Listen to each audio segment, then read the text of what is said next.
ഇവിടെയാണ് ആ പുഴയുടെ ഉത്ഭവം. ഇത് കണ്ടോ, ഇതാണ് ഉത്ഭവം. ഇവിടുന്ന് പൊട്ടി വന്നിട്ട് ഈ പുഴ ഒലിച്ചു വന്ന് ഈ കല്ലും മണ്ണും പാറയൊക്കെ കൂടെ വന്ന് ഇതാണ് മുണ്ടക്കൈ. കേട്ടോ, മുണ്ടക്കൈ എന്ന് പറയുന്ന സ്ഥലത്ത് ഈ കാണുന്ന വീടുകളും ഈ പുഴയോട് ചേർന്ന് ഈ കാണുന്ന വീടുകൾ അതൊക്കെ അതിൽ ഒലിച്ചു പോയി. ഇവിടെ കണ്ടോ, ഈ പുഴയോട് ചേർന്ന് എത്ര വീടുകളാണുള്ളത്.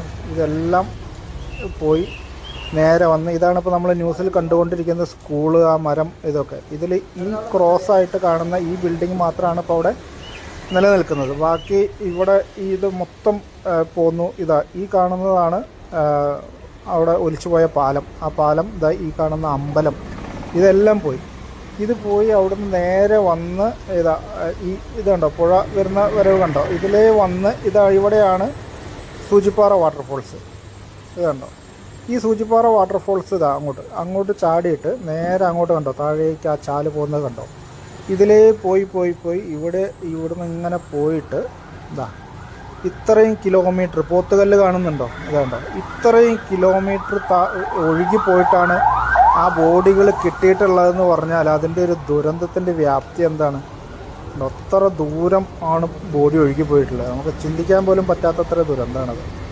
ഇനിയും എത്ര ആൾ കിട്ടാനുണ്ട് എന്നുള്ളതാണ്. വല്ലാത്തൊരു കഷ്ടം തന്നെ അല്ലേ.